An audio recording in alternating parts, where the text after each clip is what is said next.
चलिए बनाते हैं एकदम आसान और सटीक तरीके से परफेक्ट माप के साथ एकदम खिली खिली ऑथेंटिक और ट्रेडिशनल ईद स्पेशल खिमामी सेवई।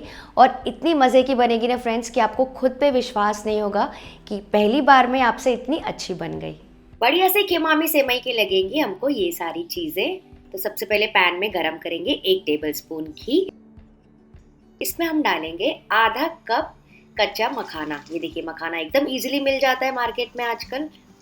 इसको हम करेंगे रोस्ट करीबन 3 से 4 मिनट के लिए लो फ्लेम पे, जब तक ये बढ़िया से गोल्डन ब्राउन और क्रंची ना हो जाए और उसका पूरा कच्चा फ्लेवर निकल जाए। तो इसको इसी तरह से रोस्ट करते जाइए।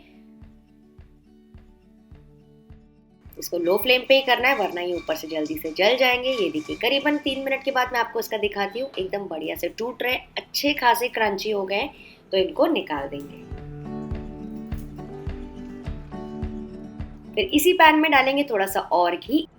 इसमें मैं डाल रही हूँ थोड़े से कटे हुए काजू, थोड़े से बादाम, थोड़ी सी चारोली और ये देखिए पतले स्लाइसेस में डाल रही हूँ कोकोनट के, सूखा जो नारियल आता है वो।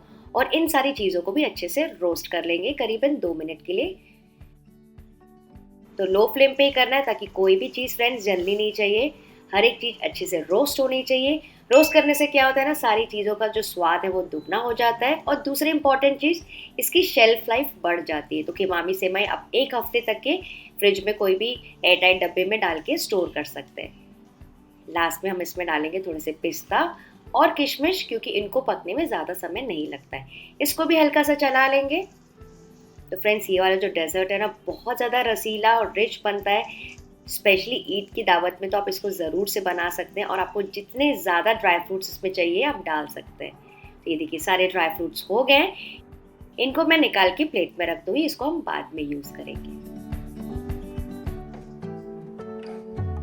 अच्छा, नेक्स्ट मैं आपको दिखा देती हूँ कि मैं कौन सी सेवियाँ यूज़ कर रही हूँ। ये देखिए ये पैकेट के साथ मैंने रखा है ताकि मैं आपको दिखा सकूँ। ये बहुत ईजिली मिल जाता है मार्केट में, क्योंकि बहुत सारे कमेंट्स आ जाते हैं बाद में कौन सी सेवैयाँ, कौन से ब्रांड।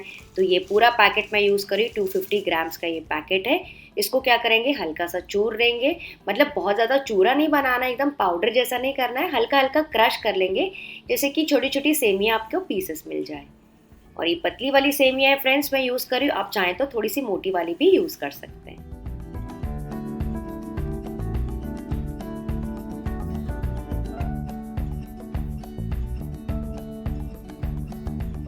फिर इसी पैन में हम गरम करेंगे 2 टेबलस्पून और घी और इसमें डाल देंगे ये पतले वाली सेवियाँ। और अब वेरी इंपॉर्टेंट चीज़, गैस का फ्लेम हमको लो पे रखना है और इसको रोस्ट करना है करीबन 4 से 5 मिनट के लिए, या फिर जब तक ये बढ़िया से गोल्डन ब्राउन ना हो जाए।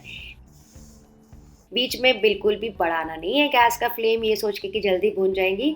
ये इतनी हल्की होती है जल्दी से डार्क हो जाएंगी। तो इसको ऐसे लगातार भूनते जाइए। इससे क्या होगा, इसका पूरा कच्चापन निकल जाएगा और थोड़ी सी और गोल्डन ब्राउन हो जाएंगी।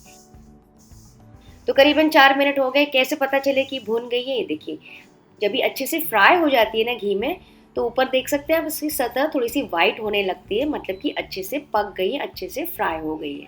और मुझे खुशबू से भी पता चल रहा है कि अच्छे से हो गई है। तो यहाँ पे आता है एक इम्पॉर्टेंट टिप।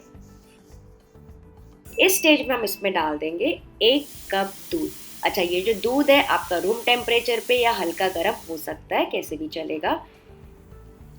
ये देखिए जैसे हम दूध डालेंगे ना, इमीडिएटली जो सेवियां इसको एब्जॉर्ब कर लेगी। और यहाँ पे आप चाहे तो गैस का फ्लेम ऑफ भी कर सकते हैं। ये देखिए तुरंत एब्जॉर्ब कर रही है। इसकी वजह से क्या होगा, जो आपकी सेवियां एकदम खिली खिली रहेगी और बहुत ज़्यादा रसीली बनेगी और सूखी सूखी से नहीं लगेंगी। तो जब तक हम अपनी बाकी की तैयारी कर लेंगे ना, तो तब तक ये आपस में चिपकेंगी भी नहीं। तो इसको अब हम क्या करेंगे, ये देखिए खिली खिली हो गई हैं, थोड़ा सा मॉइस्चर इसमें आ गया है। इसको ढक के छोड़ देंगे साइड में। तो ये अपनी भाप में थोड़ी सी और सेट हो जाएगी। तब तक हम क्या करेंगे, शुगर सिरप तैयार कर लेते हैं। नेक्स्ट एक बड़े से बर्तन में फ्रेंड्स, पहले से बड़ा सा बर्तन यूज़ कीजिएगा।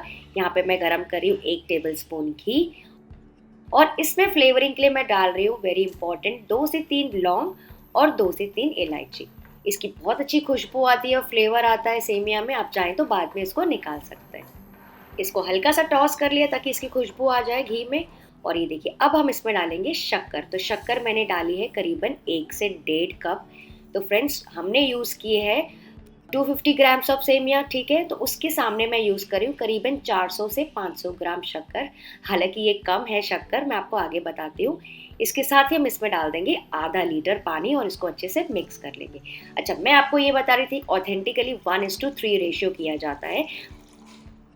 मतलब अगर आपकी जो सेवियां है वो 250 ग्राम है तो 750 ग्राम्स ऑफ शुगर इसमें यूज़ किया जाता है। जी हाँ फ्रेंड्स, लेकिन मैंने उतने ज़्यादा शुगर नहीं डाली है। आप अपने हिसाब से एडजस्ट कर सकते हैं और आप चाहें तो इसके बदले देसी खांड या मिश्री भी यूज़ कर सकते हैं।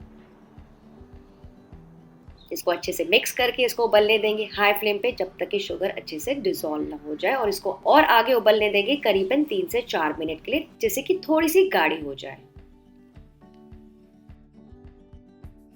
ये देखिए शक्कर अच्छे से पिघल गई, थोड़ा सा गाढ़ी होने लगी है चाशनी।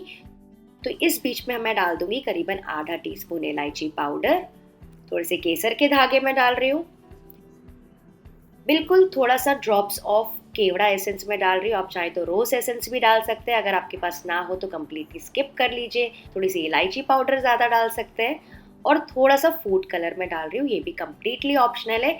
लेकिन क्योंकि हम एकदम स्पेशल दावत के लिए बना रहे हैं और ऑथेंटिकली इसमें थोड़ा सा कलर दिखता है, इसलिए मैं यूज़ कर रही हूँ और फिर से इसको मिक्स करते जाएंगे। अच्छा फ्रेंड्स, यहाँ पे हमको कोई तार की चाशनी नहीं चाहिए, लेकिन जो आपकी चाशनी है वो हल्की सी चिपचिपी होनी चाहिए। मतलब एकदम पतली चाशनी अगर आप बनाएंगे तो आपकी जो सेवियां है वो पतली पतली से बनेंगी, गीली गीली से बनेंगी। और अगर आप इसमें तार लेके आ जाएंगे ना, मतलब गाढ़ी चाशनी बनाएंगे, तो आपकी सेवियां इसमें अच्छे से पक ही नहीं पाएंगी और वो हार्ड हो जाएंगी। ठीक है, तो मैंने आपको दोनों बातें बता दी। अब मैं आपको इसकी कंसिस्टेंसी दिखाती। ये देखिए हल्की सी चिपचिपी है, हाथों में ऐसे लग रही है हनी जैसे। बस इस स्टेज तक हमको चाशनी तैयार करनी है। तो ये हमारी चाशनी रेडी है। इस स्टेज में हम इसमें डाल देंगे हमारे रोस्ट किए हुए मखाना। अच्छा फ्रेंड्स, आप चाहें तो यहाँ पे मखाने को आधा क्रश करके भी डाल सकते हैं। कुछ लोग थोड़ा सा क्रश करके थोड़े से अक्खे डालते हैं, पूरा क्रश करके भी डाल सकते हैं, जैसे आपकी मर्जी हो। और फिर जो ड्राई फ्रूट्स हमने भुने थे, इसमें से थोड़ा सा मैं रिजर्व करके रख रही हूँ टॉपिंग के लिए। और फिर डाल देंगे रोस्टेड सेवइयाँ।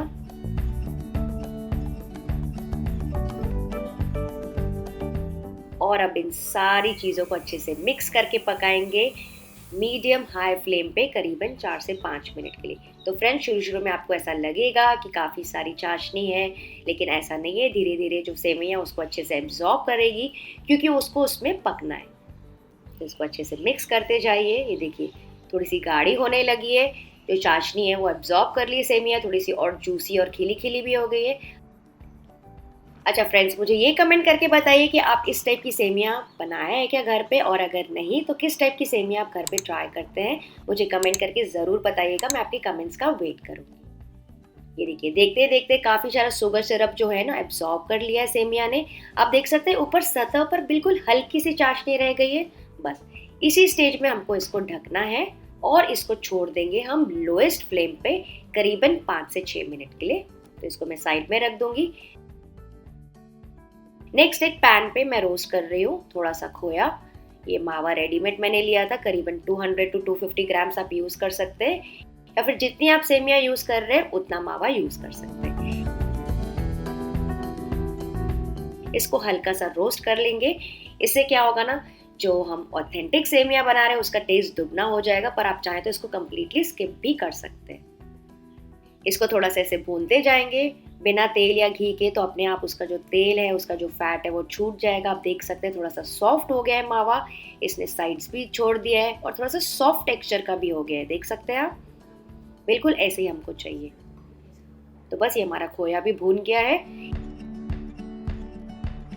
इसमें मैं यहाँ पे फ्लेवरिंग के लिए फ्रेंड्स डाल रही हूँ थोड़ा सा केसर का पानी। ये कम्प्लीटली ऑप्शनल है, बट जस्ट इसको हल्का सा येलो कलर देने के लिए मैं ये कर रही हूँ।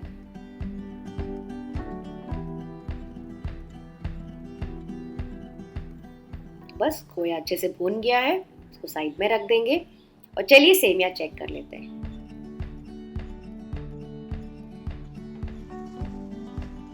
सुपर फ्रेंड्स, आप देख सकते हैं कितनी अच्छी लग रही है हमारी सेमिया। जितने भी जूसेस फ्लेवर्स हैं अच्छे से एब्जॉर्ब कर लिए सेमिया ने। हर एक सेमिया ये देखिए अलग अलग है और बहुत ज़्यादा रसीली दिख रही है। मैं आपको अपने हाथों से मैश भी करके दिखाती हूँ, पूरी तरीके से पक भी गई है। तो इस स्टेज में आप इसको ऐसे भी इंजॉय कर सकते हैं अगर आपको चाहिए तो। अगर आप खोया नहीं यूज़ कर रहे हैं तो, या फिर जो हमने खोया भूना है ना उसको इस स्टेज में भी डाल के कम्प्लीटली मिक्स कर सकते हैं। लेकिन आज हम बिल्कुल ऐसे नहीं सर्व करेंगे, हम सर्व करेंगे कनक स्टाइल। तो दोनों चीज़ें रेडी है। यहाँ पे मैंने लिए एक ग्लास डिश, इसके ऊपर डाल देंगे हम सेमिया। तो अच्छे से स्प्रेड आउट कर लीजिए। फ्रेंड्स आप देख सकते हैं कि हर एक दाना कितना बढ़िया दिख रहा है। तो ये वाली सेमिया अगर आप अपने मेहमानों के लिए बनाएंगे ना तो एकदम सेंटर पीस बन जाएगा आपके टेबल का। इसको अच्छे से फैला दिया मैंने और ऊपर से मैं यहाँ पे डाल रही हूँ ये खोए का एक लेयर।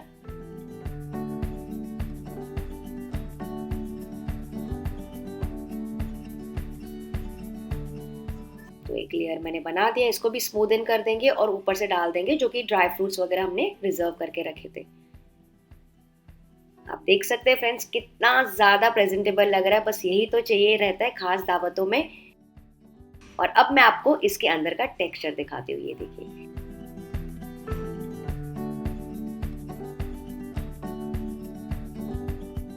जब आप इसको सर्व करेंगे ना अपने मेहमानों के तो वो आपकी बस वाह वाह करते नहीं थकेंगे।